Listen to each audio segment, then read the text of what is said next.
The first time I saw her, she was standing at the edge of the crater, silver light reflecting off the ruins of what had once been the Oris research colony. The wind blew through her long, pale blue hair, carrying the faint shimmer of static charge, a clear sign she wasn't human. We had come to Oris to recover black box data from the last Terran, Velari conflict site. The Velari were a once mighty species, reduced to scattered refugees after their last failed stand against humanity a decade ago. My unit was there for cleanup, nothing more. But she didn't move when we surrounded her. She just turned toward me, eyes wide with something between awe and disbelief. And then she said it in clear, fluent Terran English. "You're Captain Elias Kade, son of Jonathan Kade." The name struck me like a physical blow. My father's name. He had died 17 years ago in the final Velari War, a war the Velari never forgot, and one humanity never stopped regretting. I was 12 when he left on his final mission. His ship never returned. They told us it was vaporized in orbit around Velari Prime. But this alien girl, no older than 20 by human appearance, was staring at me like she had seen a ghost. "How do you know that name?" I demanded. Her lips trembled. "Because he saved my life." Middle, the girl from the war. We brought her back to our outpost. Command wanted her interrogated, but something about her made me insist I'd handle it myself. She told me her name was Lyra and that she was Velari-born, though her accent was almost perfect. She wore a pendant shaped like an infinity loop, the Velari symbol for eternal memory. When I asked how she knew my father, she hesitated. "He wasn't supposed to be there that day," she said softly. "He disobeyed orders to save a child. That child was me." I tried to piece it together. My father, a Terran captain, had supposedly been fighting the Velari fleet. And yet she claimed he saved her? I didn't believe her. Not at first. But Lyra spoke with such precision that it was impossible to dismiss her as a liar. She knew details about my father's ship, the Vigilant, that weren't public. She described his old comms phrase, his habit of tapping his badge twice before speaking. And she remembered his last words to her. "You'll outlive us all, little light." I remembered that phrase. My mother told me that was what my father used to call me, too, little light. Lyra saw the look on my face and reached into her satchel. From it, she drew a small, battered holodrive. The moment she powered it on, the holographic seal of the Vigilant blinked to life. "He gave this to me before the ship exploded," she said quietly. "Told me to keep it safe until I found you." My blood ran cold. The message. Back in my quarters, I activated the holodrive with trembling hands. It hummed, flickered, and then my father's face appeared, older than I remembered, weary, but unmistakably him. "If you're seeing this," he began, "then the war ended the way we feared. I couldn't save them all. But I saved one. Her name is Lyra. She's the key, Elias. The Velari weren't our enemies, not truly. They were running from something else, something older. Protect her. Trust her." The recording ended abruptly with static. I stared at the frozen image for a long time, heart pounding. The Velari weren't our enemies?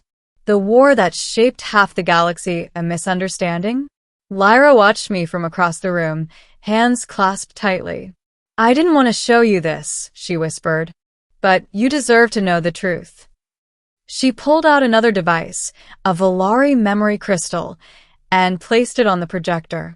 The image that emerged showed a massive, burning sky. Human and Velari ships fighting, falling. And then something else. A shadow. Vast and serpentine, moving through space like smoke made flesh.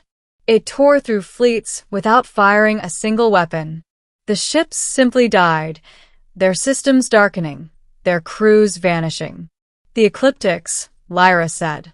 "The real enemy. They came from outside the galactic rim.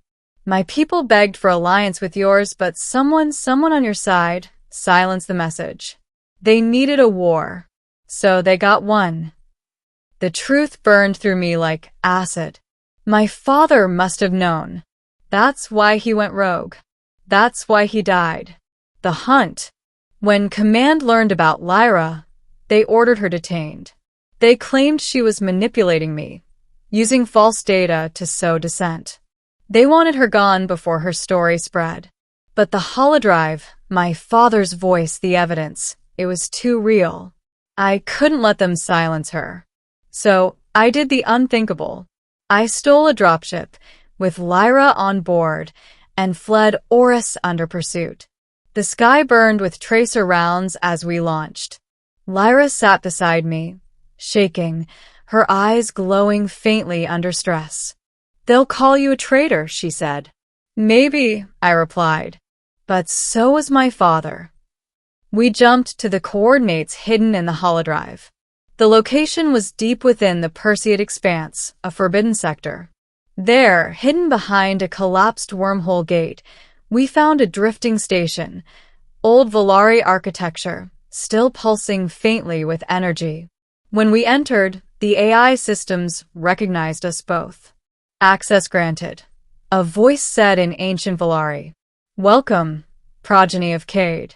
Lyra looked at me, stunned. He was here, she murmured.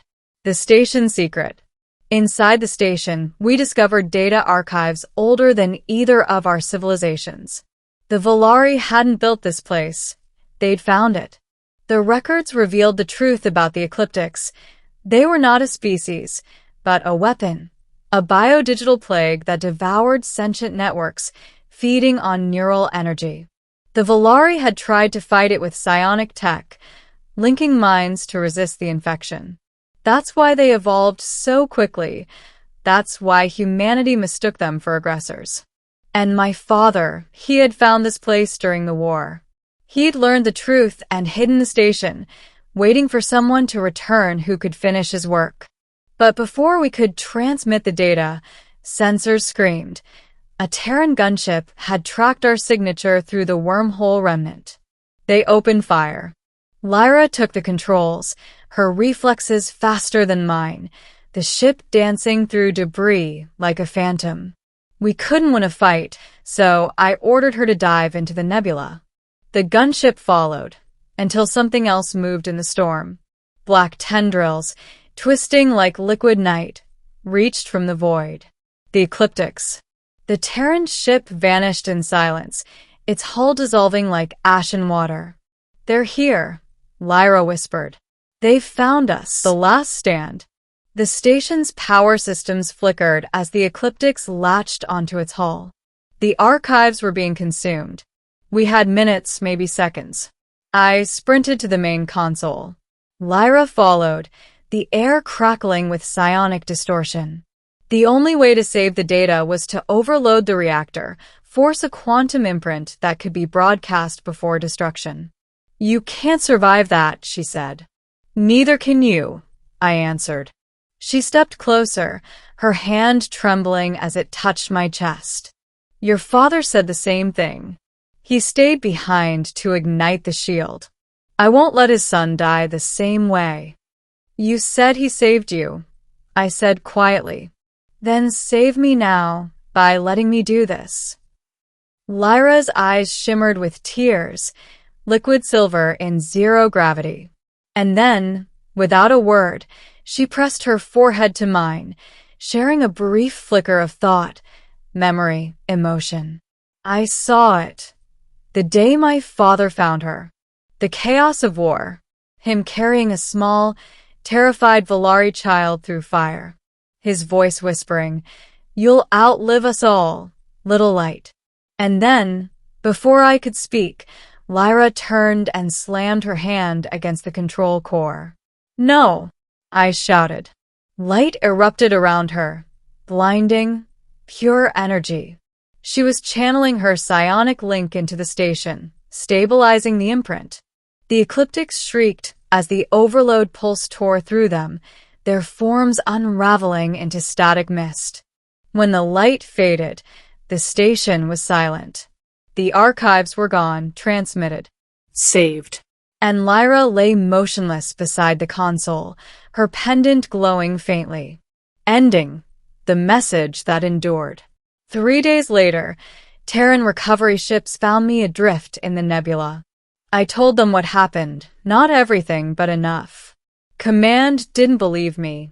They said there was no proof of ecliptics, no trace of Velari psionics. But weeks later, something strange happened. Across Terran outposts, encrypted data began appearing, fragments of code signed by a single identifier, Project Vigilant. My father's old call sign. Inside those files were warnings, diagrams, coordinates, and a voice file. Lyra's. If you're hearing this, it means humanity is still alive. The ecliptics are real. And so is he, Jonathan Kade. Remember him not as a soldier, but as a man who believed in peace between our worlds. I keep her pendant now, that infinity loop, a reminder of everything we lost and everything we still might save. Sometimes, when I power it up, I swear I can still hear her voice. Not through speakers, not through comms, through the faint hum of the stars themselves. You'll outlive us all, little light. And I whisper back, through the static and silence of space. Not without you.